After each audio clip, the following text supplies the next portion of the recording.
Basically memory is the process of maintaining information over time, यानी कि कोई भी इंफॉर्मेशन जो हमें मिलती है उसको एक लंबे टाइम तक मेंटेन करके रखना is memory. This definition was given in the year 2005 by Matlin. The second definition, which is very famous, was given in the year 1999 by Sternberg, and the definition says that memory is the means by which we can draw on our past experiences in order to use this information in the present. यानी कि जो भी हमारे पास present में information आई है उसके साथ हमारे पास्ट एक्सपीरियंसेस की मेमोरी के थ्रू उसको रिलेट करना सो दैट हम ये प्रेजेंट की इंफॉर्मेशन को यूज कर सके इज मेमोरी. ठीक है, मतलब आप अपने पास्ट एक्सपीरियंसेस को जैसे रीच करते हो उसको प्रेजेंट में यूज करने के लिए is memory. Memory is the term given to the structures and processes that are involved in the storage and subsequent retrieval of information. यानी कि जब भी हम उन स्ट्रक्चर्स, उन फंक्शंस, उन प्रोसेसेस की बात करते हैं जिसमें किसी भी नई इंफॉर्मेशन को स्टोर करना और जब जरूरत है, when it is needed, when it is required, उसको रिट्रीव करना, उस इंफॉर्मेशन को रिट्रीव करना for usage is memory. Memory is involved in processing vast amounts of information. This information takes many different forms like images, sounds or meanings. यानी कि जब भी हम मेमोरी की बात करते हैं उसमें कोई एक टाइप की इंफॉर्मेशन नहीं आती है, उसमें बहुत तरह की इंफॉर्मेशन आती है. जो इंफॉर्मेशन हम सुन के लेते हैं, जो इंफॉर्मेशन हम देख कर लेते हैं, जिनका हम मतलब समझते हैं. सो मेमोरी आपकी बहुत तरह से प्रोसेस हो सकती है. ठीक है, और ये जो इंफॉर्मेशन होती है ये अलग से मिलती है हमें, स्पेशली इमेजेस, साउंड्स और फॉर्म में मिलती. हमें स्मेल की फॉर्म में भी है या टच की फॉर्म में भी इंफॉर्मेशन मिलती है. हम कोई स्मेल करते हैं और हमारे दिमाग में आता है कि ठीक है वनीला की स्मेल है, ये स्मेल है. सिमिलरली टच भी होता है, बट यूजुअली हम उसको एक मीनिंग के फॉर्म में चेंज करते हैं. ठीक है, क्योंकि बाकी जो इन्फॉर्मेशन होती है स्मेल की, टच की, में इतना ज्यादा इतना ज्यादा इनपुट नहीं मिलता है. अगर मिलता भी है तो हम उसको अपने अकॉर्डिंग समझते हैं. तो अगर रोज की स्मेल है तो and it in a way with its this is a pleasant smell for. अगर एक की स्मेल है, रॉटन एग की स्मेल है, तो अंडरस्टैंड कि अच्छा this is an unpleasant smell for me. So हम उसको मीनिंग हम ही यूजुअली करते हैं. तो मेनली हम इमेजेस, साउंड्स और मीनिंग की बात करते हैं जब हम इमेजिंग करते हैं. The faculty of the brain by which data or information is encoded, stored and retrieved when needed. यानी ब्रेन का वो एरिया, ब्रेन की वो पार्ट जिसकी से हम डेटा या इंफॉर्मेशन को पहले इनकोड यानी कि समझते हैं, उसके बाद हम उसे अपनी मेमोरी में स्टोर करते हैं and then we retrieve it जब भी हमें जरूरत होगी तब भी retrieve. It is the retention of over time for the purpose of influencing action. यानी कि किसी भी इंफॉर्मेशन को ओवर टाइम के बाद माल कर रखना, मतलब जरूरत उसको उसका रिटेंशन करना फॉर अंडरस्टैंडिंग, सो दैट हम अकॉर्डिंगली अपने फ्यूचर एक्शंस के पर्पस को डिसाइड कर सके. ठीक है, या फिर अपने फ्यूचर एक्शन कर सके, उसके लिए memory is needed. For psychology, that memory covers three important aspects of information processing. Three important aspects आते हैं.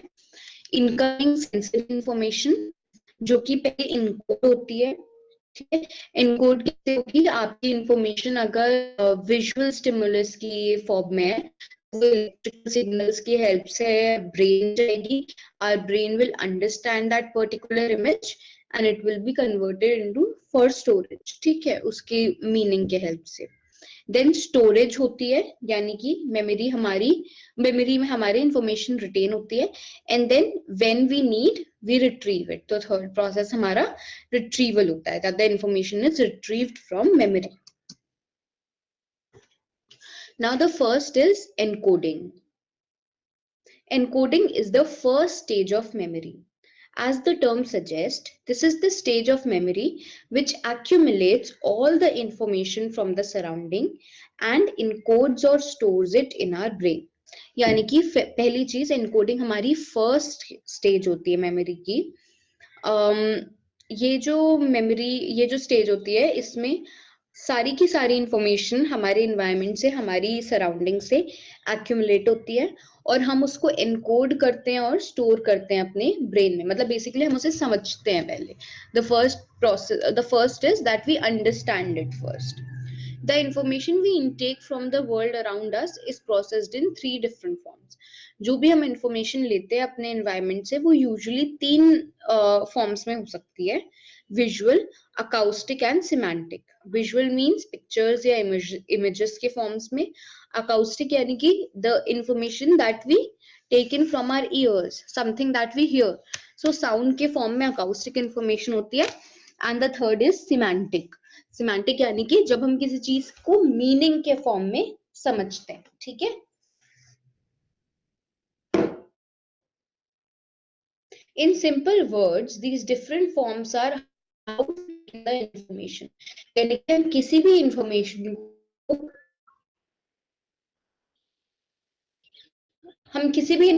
किस तरह से रिसीव कर रहे हैं, it's memory, sorry, either consume the information as a picture, a sound, or we make it meaningful.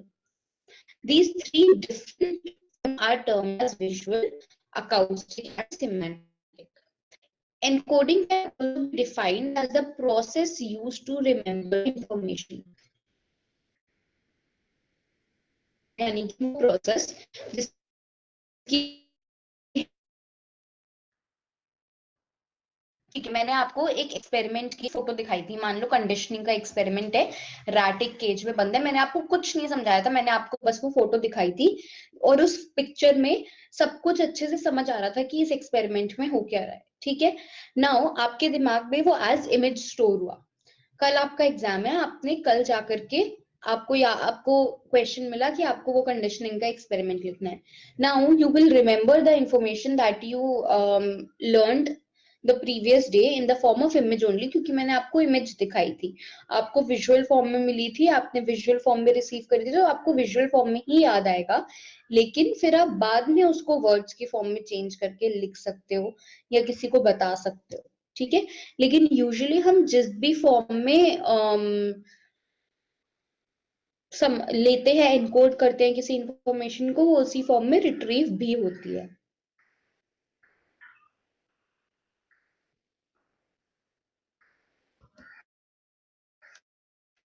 For instance, remember certain telephone number.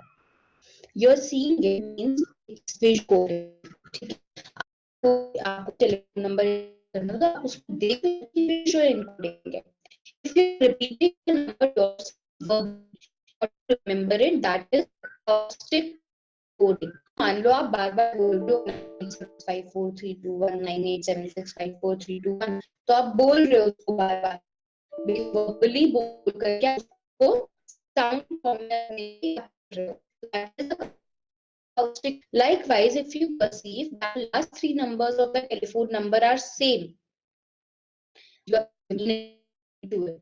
मान लो अगर आप पूरे नंबर को आपने दिया, के तीन नंबर्स किसी एक कोडिंग से याद कर लिए, बीच के तीन नंबर्स एक कोडिंग से और फर्स्ट फोर नंबर्स कोई एक कोडिंग से, which is what I do basically, है ना। तो ये आप बेसिकली फोन नंबर को मीनिंग दे रहे हो। This is the semantic way.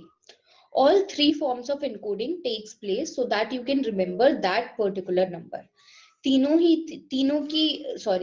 He encoding ने एक साथ काम किया, आपकी विजुअल, अकाउस्टिक और सिमेंटिक, जिससे कि आपको वो नंबर याद हो जाए।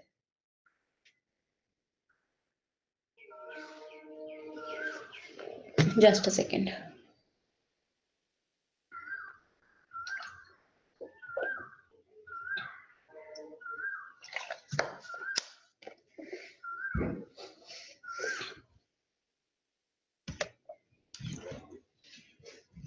अब एनकोडिंग के बाद हमारे पास नेक्स्ट स्टेप आता है, नेक्स्ट स्टेज आती है मेमोरी स्टोरेज की। This stage deals with the nature of memory where the information is stored, time duration of the memory, the amount of information that can be stored and the type of memory. यानी कि जब भी हम memory stages की बात करते हैं, memory storage की बात करते हैं, हम ये बात करते हैं कि जो भी मेमोरी, जो भी इंफॉर्मेशन हमें स्टोर करनी है अपनी मेमोरी में, उसका नेचर क्या है, कितने टाइम ड्यूरेशन के लिए हमें वो मिली है, या कितने टाइम ड्यूरेशन तक वो रहेगी हमारे माइंड में, कितनी इंफॉर्मेशन है और किस टाइप की मेमोरी है।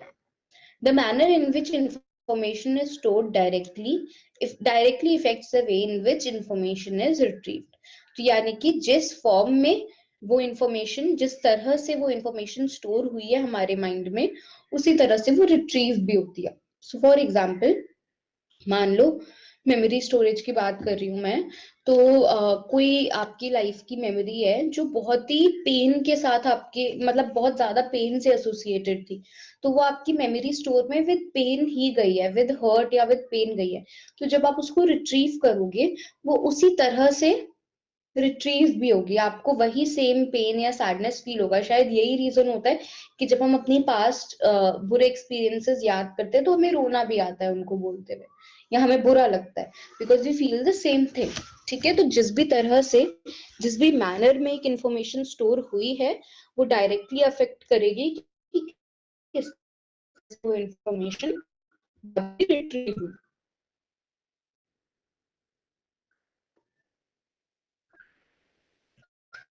Now this is very important, please note this down. The hippocampus region of the brain is crucial to memory creation and storage.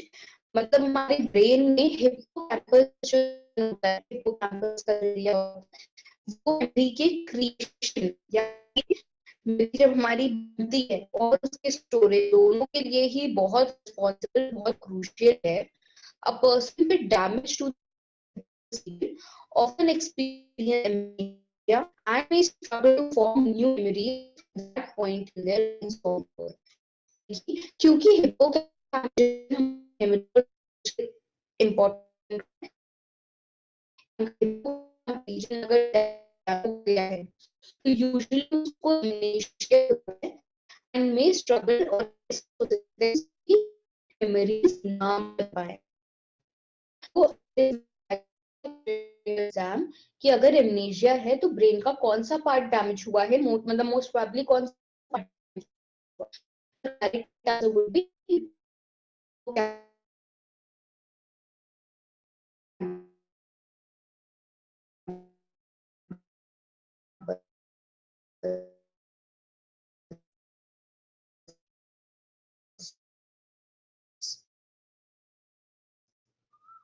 ये जो हिप्पोकैम्पस है, गेट नहीं खुलेगा तब तक स्टोरेज में आपकी मेमोरी नहीं जाएगी। ठीक है, और ये जो गेट है, इसमें ऑक्सीजन का बहुत ज्यादा इंपॉर्टेंस है।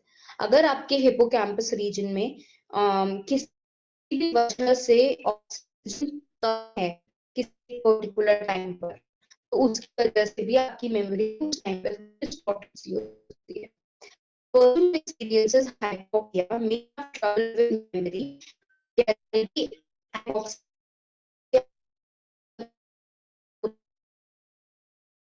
हाइपोक्सिया यूजुअली रहता है, उसको मेमोरी के साथ प्रॉब्लम्स हो सकती हैं।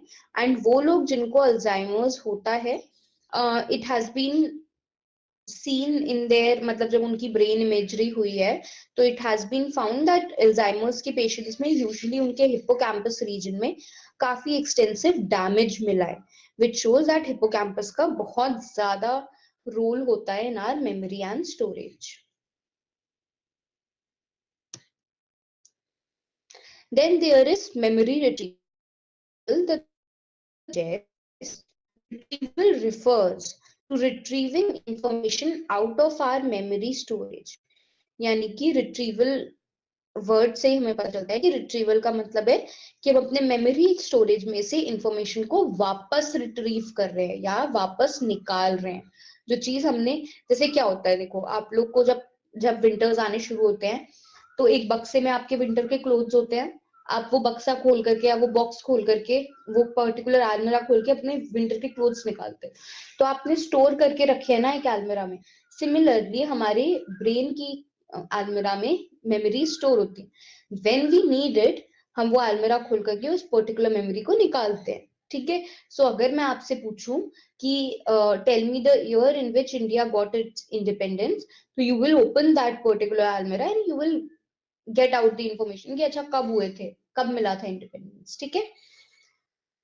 Failure to retrieve information is often understood as not being able to remember or recall the particular information. यानी कि अगर कभी भी आप ऐसे बात कर रहे हो कि the person has failed to retrieve information, इसका मतलब ये होता है कि हम लोग किसी एक पर्टिकुलर इंफॉर्मेशन को या तो रिकॉल नहीं कर पा रहे हैं या रिमेम्बर नहीं कर पा रहे हैं। यूजुअली अगर a person is is failing to recall a particular information, it is usually a first sign कि memory के साथ कुछ problem हो सकती है। And it is very very normal to forget things.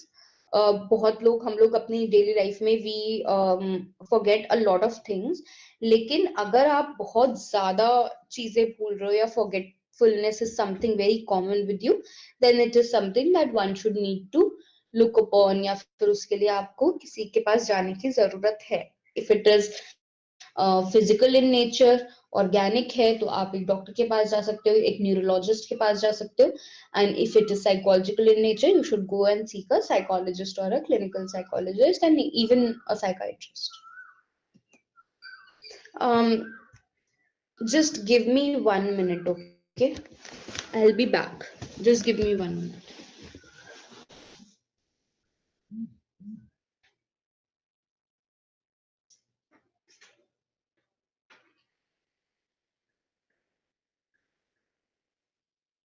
Why Atkinson and Shiffrin model? Because it was given by Atkinson and Shiffrin. So this model was basically given in the year 1968. Note this down. This model was given in the year 1968 by Richard Atkinson and Richard Shiffrin. ये जो model है इसमें basically human memory के 3 separate components बताए गए हैं: the sensory memory, the short term memory and the long term memory. 3 major components: sensory, short term and long term memory. So this is the model basically। इस तरह से show किया है इन लोगों ने अपने मॉडल को।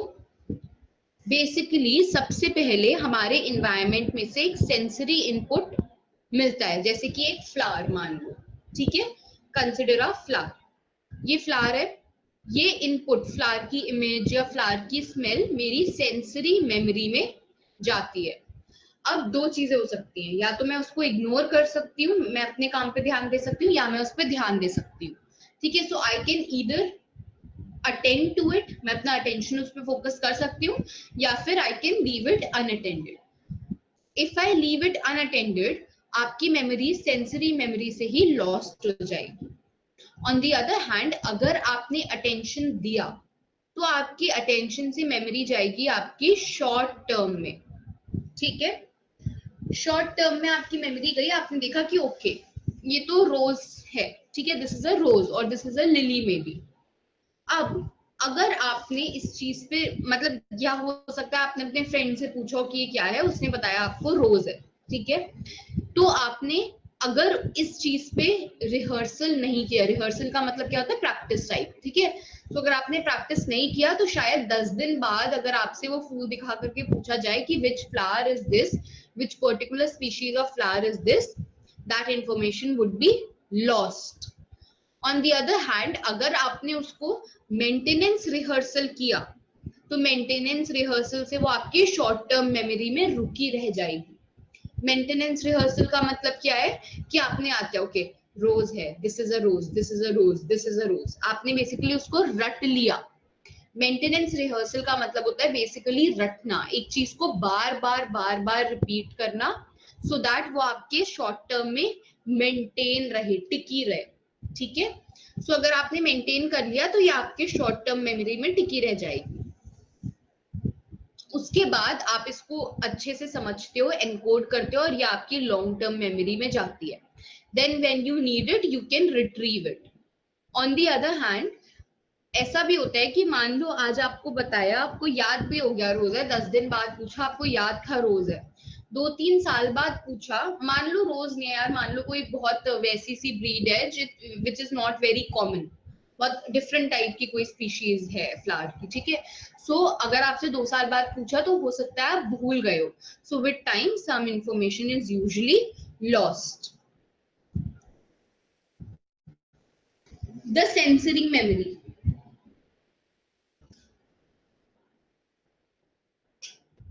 Sensory memory refers to the brief storage of sensory information, यानी कि सेंसरी इंफॉर्मेशन का एक बहुत ही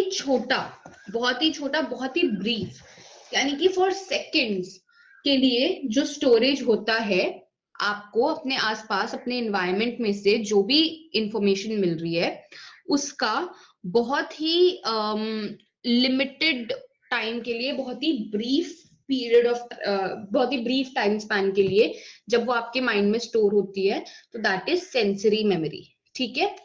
sensory memory is a memory buffer that last only very briefly and then unless it is attended to and passed on for more processing is forgotten, ठीक है। सो sensory memory एक buffer की तरह होता है जो कि बहुत ही कम टाइम के लिए लास्ट करता है।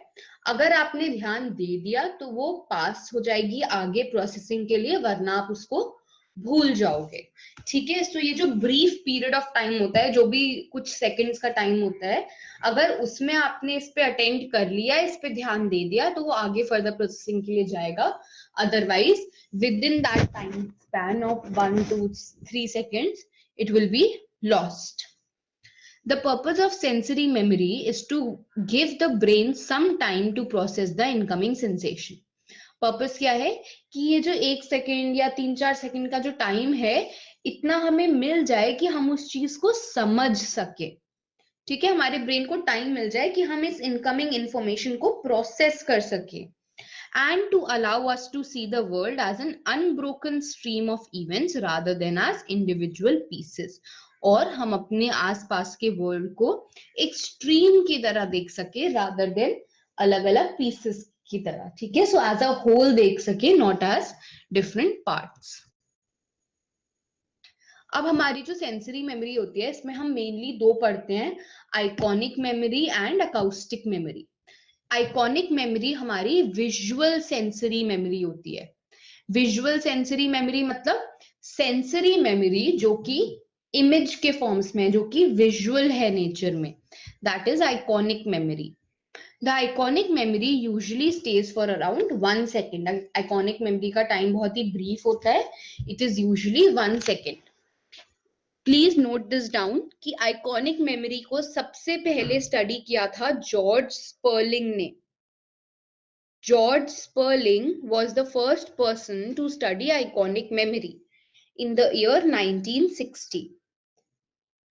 तो आइकॉनिक मेमोरी को समझने के लिए इन्होंने एक छोटा सा एक्सपेरिमेंट किया था, जिसमें इन्होंने क्या किया, एक स्क्रीन पर 9 लेटर्स को फ्लैश किया for only 50 milliseconds. 50 milliseconds का मतलब क्या हो गया, even less than a second. So only for 50 milliseconds 9 letters were flashed on a screen और उसके बाद स्क्रीन ब्लैंक हो गई। इसके बाद जब सब्जेक्ट से बोला गया कि आपको रिकॉल करने हैं, तो वर्ड्स को याद करना है, जो जो वर्ड्स थे, तो George Sperling realized that the person was able to recall only 4 to 5 letters out of 9 letters, ठीक है। क्यों? क्योंकि स्टोरेज कम है और टाइम सिर्फ 1 सेकेंड का है।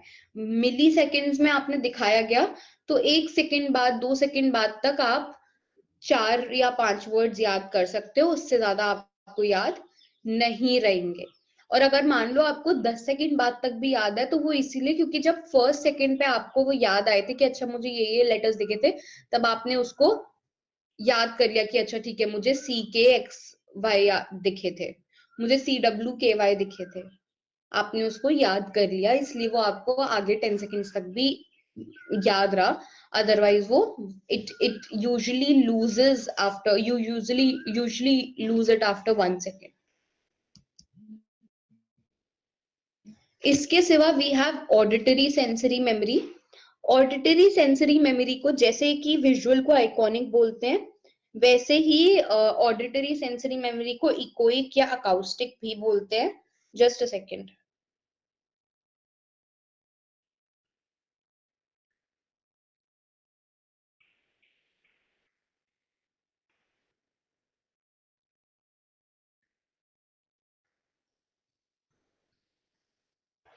ठीक है, तो ऑडिटरी सेंसरी मेमोरी को इकोइक या अकाउस्टिक मेमोरी भी बोलते हैं।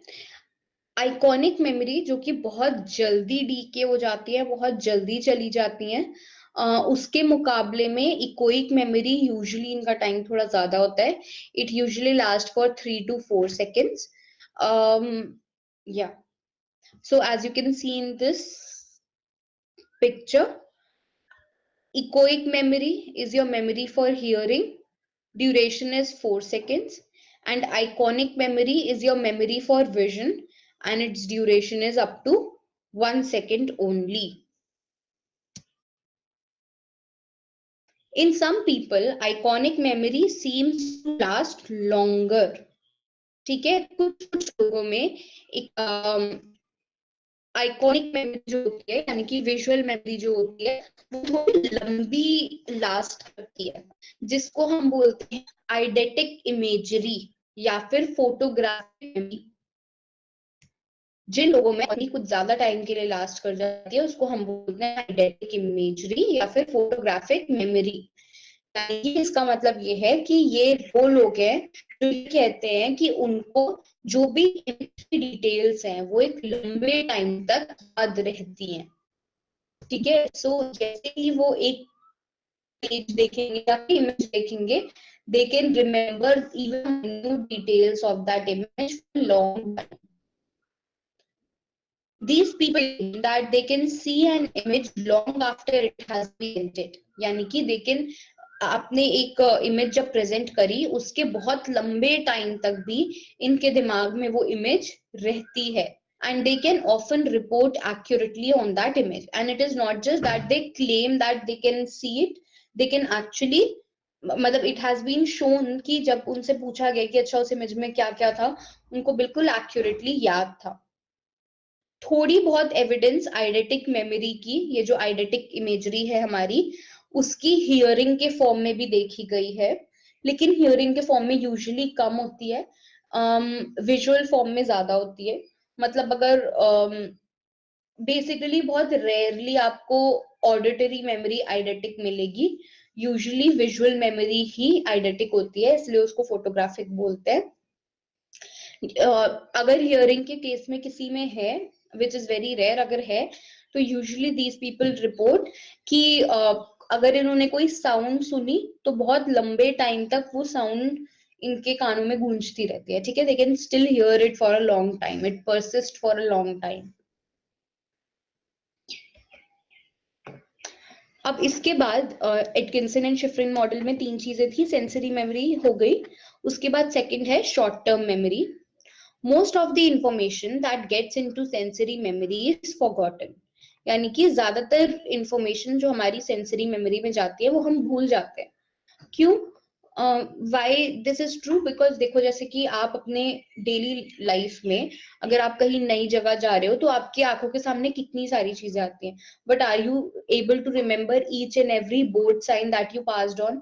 You actually saw each and every board sign. ठीक है, आपने सारे के सारे बोर्ड, सारे के सारे फ्लेक्सेस, जितने भी एडवर्टाइजमेंट लगे थे रास्ते में, सब देखे होंगे, but will you be able to remember all of them? No, you will be able to remember only 10 or 15% of them, and these are those जिन पे आपका ध्यान, मतलब the sensory memory that you attended to.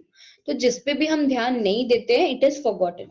लेकिन वो information जिस पर हम ध्यान देते हैं, we turn our attention to, इसी गोल के साथ कि हमें ये याद रहे, वो हमारी शॉर्ट टर्म मेमोरी में पास हो जाती है, वो हमारी सेंसरी मेमोरी से शॉर्ट टर्म मेमोरी में चली जाती है।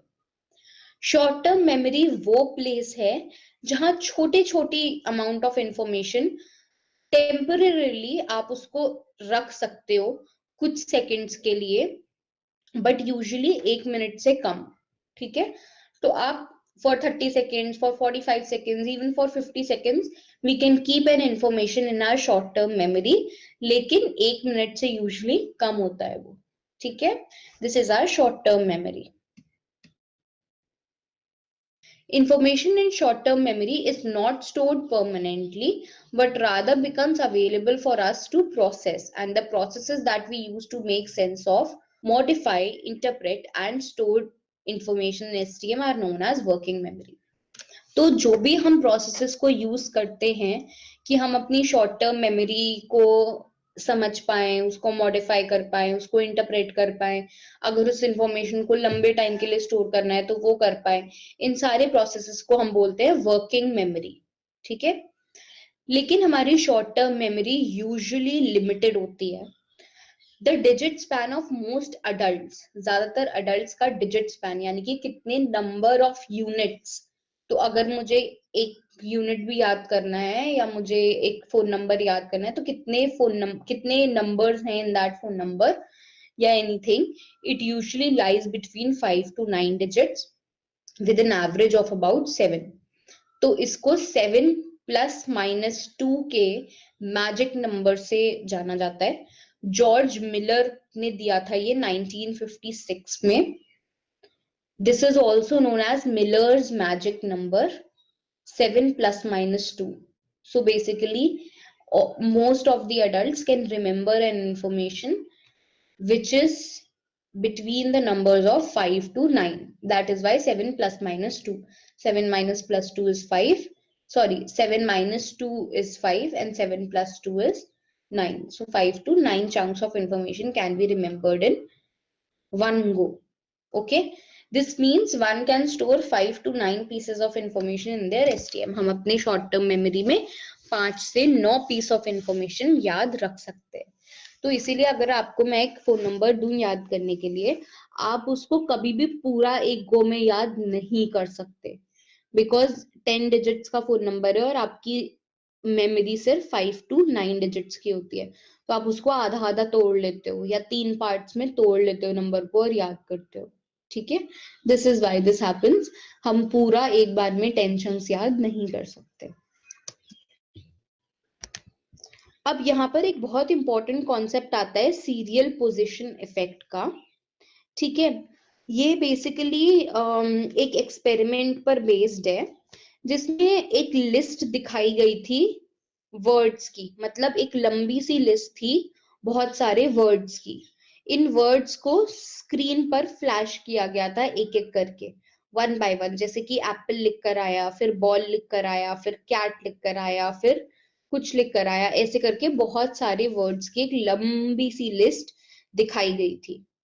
ठीक है, अब बाद में बोला गया सब्जेक्ट से कि आपको उसको रिकॉल करना है। तो इट वाज सीन कि वो वर्ड्स जो सबसे स्टार्टिंग में थे वो ज्यादातर लोगों ने रिकॉल कर लिए, वो वर्ड्स जो बिल्कुल एंड में थे उनकी मेमोरी भी काफी अच्छी थी, लेकिन जो वर्ड्स बीच में थे उनकी मेमोरी एज सच कोई खास नहीं थी।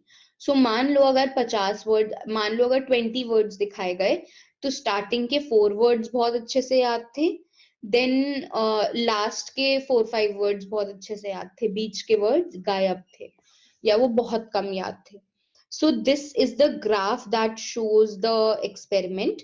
So position in sequence है आपका x axis पे, यानी कि 1 2 3 4 कैसे सीक्वेंस दिया है नंबर का, और इधर y axis पे है कि कितना परसेंटेज रिकॉल कर पाए। तो इफ यू सी स्टार्टिंग के जो नंबर्स हैं वो कितना हाई गए हैं, it is almost near to 90%। ठीक है, देन जैसे जैसे आप फर्स्ट वर्ड से सेकेंड थर्ड फोर्थ पे आते जा रहे हो परसेंटेज कम होती जा रही है। जैसे ही आप अपनी लिस्ट के मिडिल में पहुंच गए परफॉर्मेंस बहुत ही ज्यादा ड्रॉप हो गई, एंड देन उसके बाद लास्ट के वर्ड्स की फिर से हमारी मेमोरी हाई, वो सॉरी परसेंटेज रिकॉल हाई हो गया। ठीक है, जो हम इनिशियल आइटम्स को बेसिकली याद रख पाते हैं वो इसलिए क्योंकि वो स्टार्टिंग में करे थे, तो हमारी लॉन्ग टर्म मेमोरी में ज्यादा अच्छे से स्टोर हो गए। ठीक है, लेकिन जैसे जैसे आप बीच बीच के वर्ड्स पे आते गए, यूजुअली क्या होता है कि हमारी शॉर्ट टर्म मेमोरी की जो स्टोरेज है वो कम होती है, बहुत ज्यादा इंफॉर्मेशन वो एक साथ रिमेम्बर नहीं कर सकती। तभी तो हम कहते हैं ना कि एक साथ बहुत सारा नहीं पढ़ना चाहिए, एग्जाम से पहले एक एक यूनिट करके पढ़ लो, ब्रेक्स लेके कर लो, क्योंकि एक साथ बहुत सारी इंफॉर्मेशन लेते हो ओवरलोड हो जाता है। तो जैसे ही आप मिडिल तक पहुंचे, अब आपको बीच की चीजें नहीं याद रहती, आपको फर्स्ट वाली स्टार्टिंग की कुछ याद है। देन जैसे जैसे हम लास्ट तक पहुंचते हैं, क्या होता है लास्ट की चीजें जब आपसे रिकॉल करने के लिए बोला गया, पूरी लिस्ट देने के बाद आपसे तुरंत बोला गया आप वर्ड्स बताओ। ठीक है, तो लास्ट के जो वर्ड्स हैं वो हमारी वर्किंग मेमोरी में ही रह गए, क्योंकि अभी बस हमने उनको देखा ही था, वो जा ही रहे थे, तो वो हमारी वर्किंग मेमोरी में रह गए। इसीलिए लास्ट के वर्ड्स भी हमें याद रह जाते हैं। इसको कहते हैं रिसेंसी इफेक्ट। ठीक है, अब इसी एक्सपेरिमेंट में एक छोटा सा चेंज, मॉडरेशन भी किया गया था, छोटा सा चेंज भी किया गया था, कि ये तो हो गया रिकॉल का, ये तो पूरा सीरियल पोजीशन इफेक्ट का एक्सपेरिमेंट है। इसके बाद एक ऐसे भी किया था कि सेम, पूरा एक्सपेरिमेंट सेम है, लेकिन इसमें 10, जो ब्लू लाइन है वो दिखा रही है 10 सेकंड के बाद आपको सारे वर्ड्स रिकॉल करने हैं, और इसका दूसरा वेरिएशन है कि आपको 30 सेकंड के बाद सारे वर्ड्स याद करने हैं। सो यू कैन सी कि अराउंड 10% का डिफरेंस आ गया प्राइमेसी इफेक्ट में, यानी कि स्टार्टिंग के वर्ड्स का जो रिकॉल है वो अराउंड 10% कम हो गया जब आपने 10 सेकंड की जगह 30 सेकंड डिले कर दिया। ठीक है, और ये इसी 10% की एक ग्रेजुअल डिक्रीज के साथ चल रहा है। But as you reach the last के लेटर्स, लास्ट के वर्ड्स, यानी कि आप जैसे ही रिसेंसी इफेक्ट की तरफ पहुंच रहे हो, डिफरेंस बहुत ज्यादा बढ़ गया। रीजन बीइंग कि जैसे ये 30 सेकंड डिले गया, जो वो लास्ट के वर्ड्स आप वर्किंग मेमोरी में होने की वजह से आपको याद थे, वो वर्ड्स अब वर्किंग मेमोरी में नहीं रहे, क्योंकि 30 सेकंड का गैप हो गया एंड दे आर लॉस्ट। ठीक है, दिस इज वाई अगर आप 30 सेकंड की डिले के बाद करो तो रिसेंसी इफेक्ट की पावर बहुत कम हो जाती है, लेकिन प्राइमेसी इफेक्ट ऑलमोस्ट उतना ही रहता है। ठीक है, सॉरी,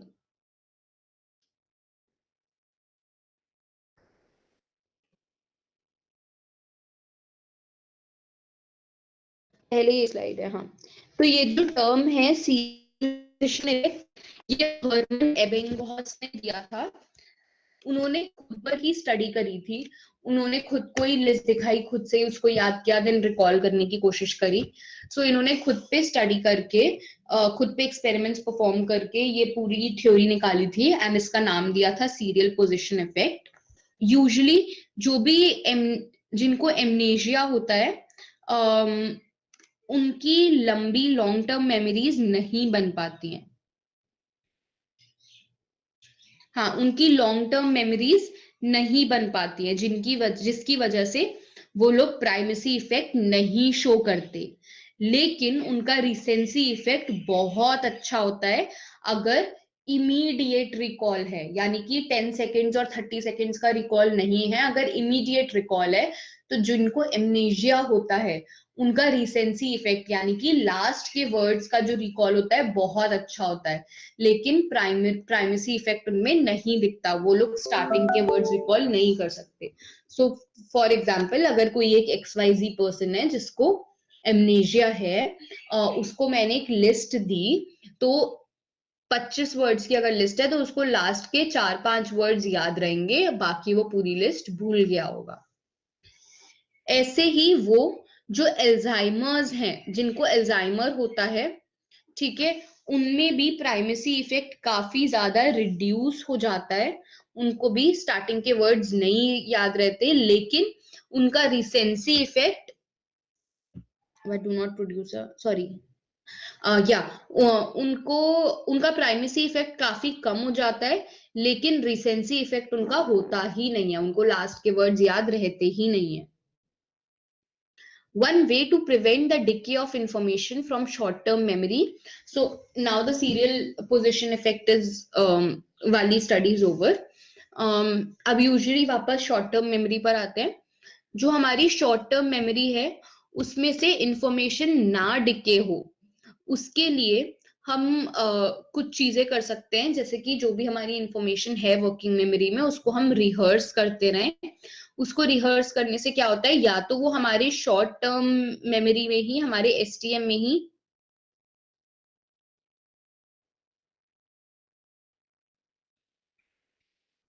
सॉरी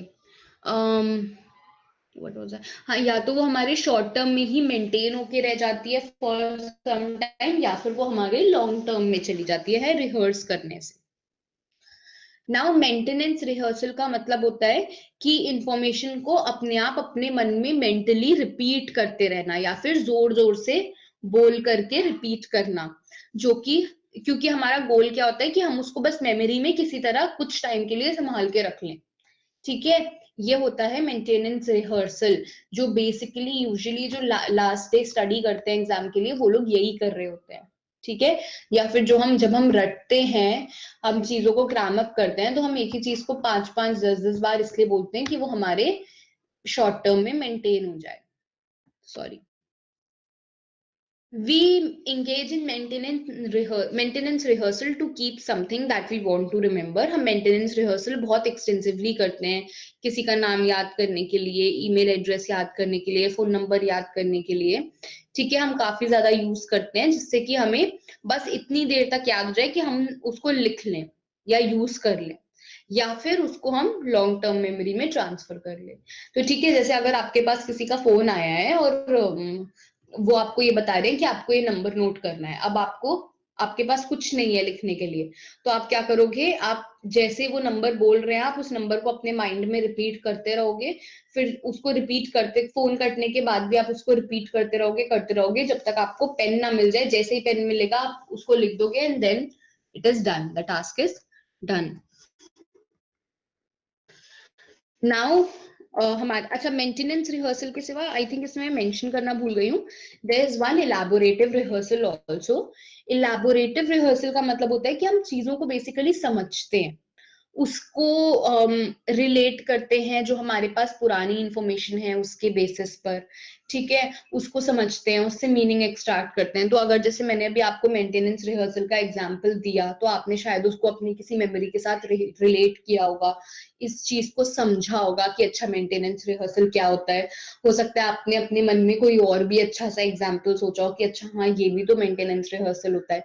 सो आपने मेंटेनेंस रिहर्सल की एक्टिविटी को या इस वर्ड को बेसिकली इलैबोरेटिव रिहर्सल करके अपनी लॉन्ग टर्म मेमोरी में डालने की कोशिश करिए, जिससे कि आपको ये चीज याद हो जाए कि अच्छा मेंटेनेंस रिहर्सल क्या होता है। तो बेसिकली जब भी हम किसी चीज को मीनिंग प्रोवाइड करते हैं, उसको अलग अलग कॉन्टेक्स्ट में समझते हैं, उसको रिलेट करते हैं अपनी पास्ट इंफॉर्मेशन के साथ, अपने पास्ट एक्सपीरियंसेस के साथ, तो हमारे लॉन्ग टर्म मेमोरी में चली जाती है। इसको बोलते हैं इलैबोरेटिव rehearsal. Now we have long-term memory. If the information makes it past short-term memory, it may enter long-term memory. तो अगर कोई इंफॉर्मेशन एक शॉर्ट टर्म मेमोरी से भी आगे निकल गई तो हमारी लॉन्ग टर्म मेमोरी में चली जाती है। लॉन्ग टर्म मेमोरी वो है जिसकी इंफॉर्मेशन को हम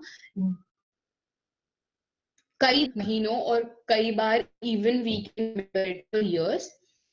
लॉन्ग टर्म मेमोरी की कैपेसिटी बहुत ज्यादा होती है और उसकी कोई भी नोन लिमिट आज तक नहीं मिली है। तो there is no limit to it कि हम कितनी चीजें अपने लॉन्ग में रख सकते हैं। There is no not not single limit to it, तक नहीं मिली है। The information stored in your long-term memory store can be called into working memory। तो जब भी हमें basically कोई भी पुरानी चीज है उसको याद करना है, ये उस टाइम क्या हुआ करके, तो हम उसको अपनी शॉर्ट टर्म में नहीं, हम उसको अपनी वर्किंग में लाते हैं बिकॉज हम उसको कंटिन्यूसली यूज कर रहे हैं। ठीक है, तो वो हमारे वर्किंग में आ जाती है। However, access to pieces term memory might not always be easy as they aren't created equal. लेकिन क्या होता है, कई बार कुछ चीजें बहुत अच्छे से याद रहती हैं हमारे लॉन्ग टर्म की, और चीजें याद नहीं रहती हैं। क्यों? क्योंकि हर चीज को हमने क्रिएट नहीं किया था। जो भी बायो में पढ़ा होगा, जब पढ़ाई थी, बायो पढ़ाई थी, तो हो सकता है आपको उसकी बहुत सारी चीजें नहीं याद हो, साइंटिफिक था उतने अच्छे से नहीं, तो कोई ऐसा टॉपिक जैसे पर्सनालिटी वगैरह जिसमें बहुत इंटरेस्ट आता है, बहुत ज्यादा आप रिलेट कर रहे हैं, तो वो ज्यादा अच्छे से आपके माइंड में उसका स्टोरेज क्रिएट हुआ होगा, तो आपको याद हो गया होगा। ठीक है, मेमोरीज क्रिएट नहीं करते हैं, इसलिए सबका टेबल भी इक्वल नहीं होता है। कुछ हम बहुत ही याद लेते हैं, हमें याद हो जाती है, कुछ हम याद नहीं कर पाते। अब ये चीज हम कितने अच्छे से याद कर पाते हैं, कुछ फैक्टर्स पे डिपेंड करता है, जैसे कि ऐसी इंफॉर्मेशन जिसको हम ज्यादा इंपॉर्टेंस देते हैं अपनी लाइफ में, उसको हम ज्यादा अच्छे से याद कर सकते हैं, जैसे कि date of birth, wedding dates and other memorable days are more important and easily remembered. Frequently, second factor क्या है, ऐसी इंफॉर्मेशन जिसको हम बहुत फ्रीक्वेंटली एक्सेस करते रहते हैं, जैसे कि iron will rust when not, की मतलब आयरन है अगर बहुत टाइम तक नहीं यूज करोगे तो रस्ट हो जाएगा। ठीक है, फिर उसको आप, सॉरी तो कुछ और ही एग्जांपल दिया हुआ है, सॉरी, वो लोग ये बोल रहे हैं कि ऐसी इंफॉर्मेशन जो बहुत टाइम तक एक्सेस, जिसको हम बहुत फ्रीक्वेंटली एक्सेस करते रहते हैं, बेसिकली वो बहुत स्ट्रॉन्ग है, उनको हम बहुत अच्छे से यूज कर सकते हैं।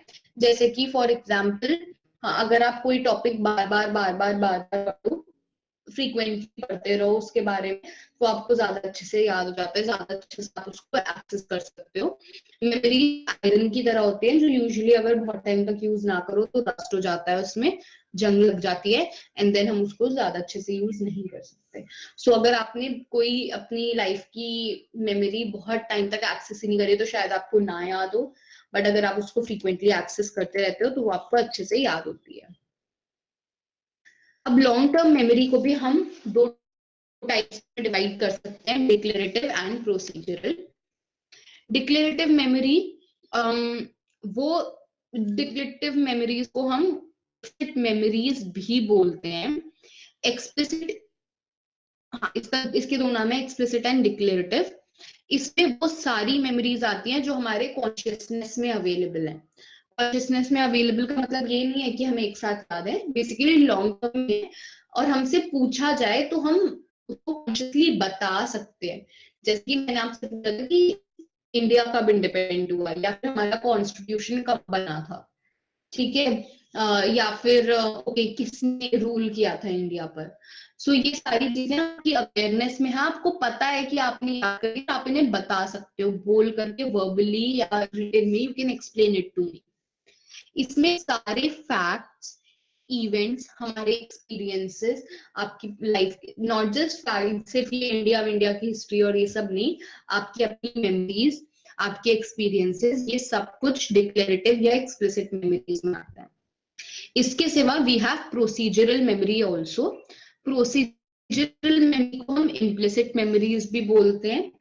इसमें आती हैं वो मेमोरीज जिनका हमें पता है कि इनको करना कैसे है, पर हम इतने अच्छे से एक्सप्लेन नहीं कर सकते। So these are not in our consciousness, we have learned या प्रैक्टिस टू डू समथिंग, कि वो अनकॉन्शियस लेवल पे चली गई है, वो रिफ्लेक्सिवली हम करते हैं। मैं आपको साइकिल पर बिठाऊं तो आप रिफ्लेक्स फॉर्म में उसको चलाने लगोगे। अब आप ऐसे ये नहीं बता सकते कि भैया साइकिल में पैडल को नीचे करना है, यही तो बता सकते हो पुश कर रहा है, पर आप अपने मसल को कैसे मूव कर रहे हो उसके लिए you can not explain very thoroughly. So these are usually memories related to motor skills, या इससे इनको आप बहुत कॉन्शियसली बताने, ठीक है। It does not involve conscious thought, is not declarative. So इसमें एक conscious thought नहीं रहता है, it is just because of practice. ठीक है, for example, walking like how language हो गया है, some लिखते हैं notes, वो declarative में होगा, प्रोसीजर होगा। देखो ना, राइटिंग, अपने हाथ को मूव करना विल बी प्रोसीजरल, क्योंकि मोटर में आता है, मोटर स्किल है ना।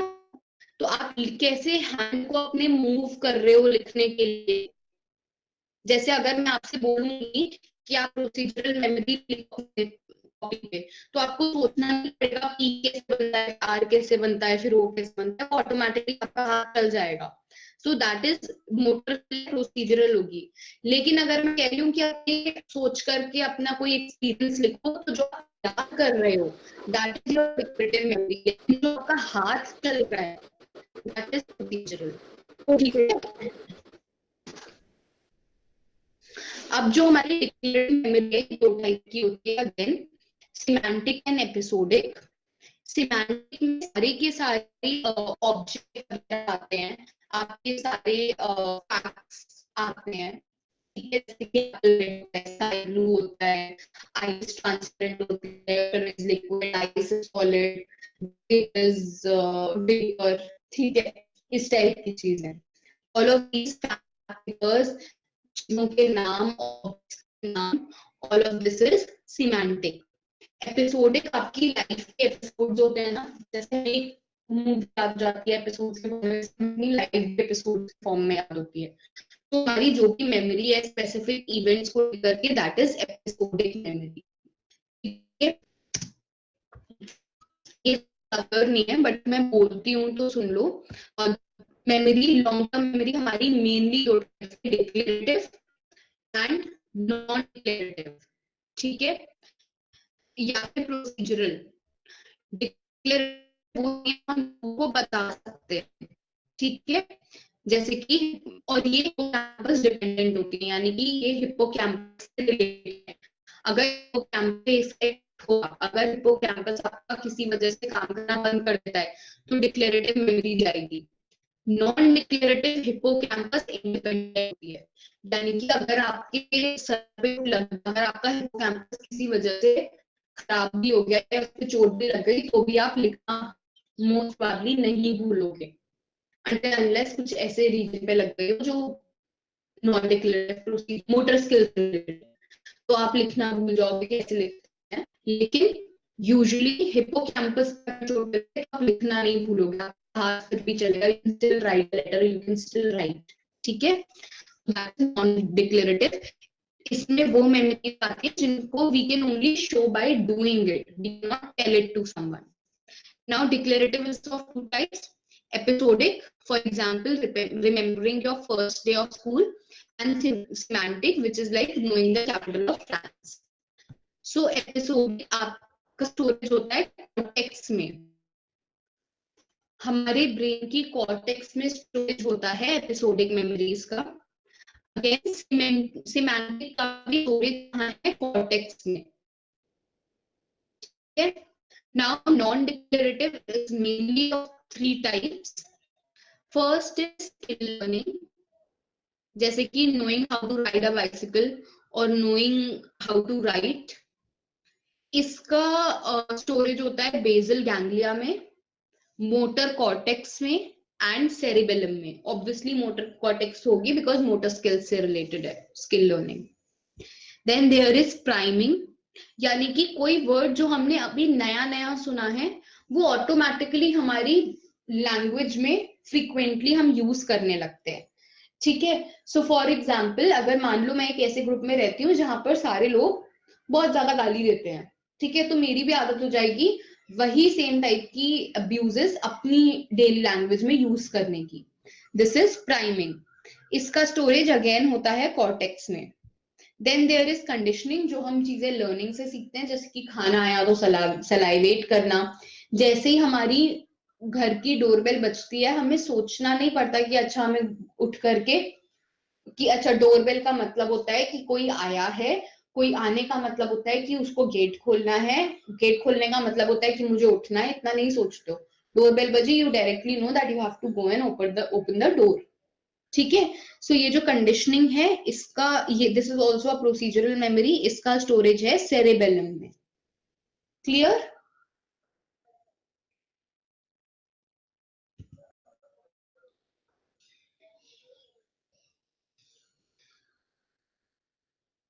All right, I'll just take a break of 5 minutes and then we can continue with this.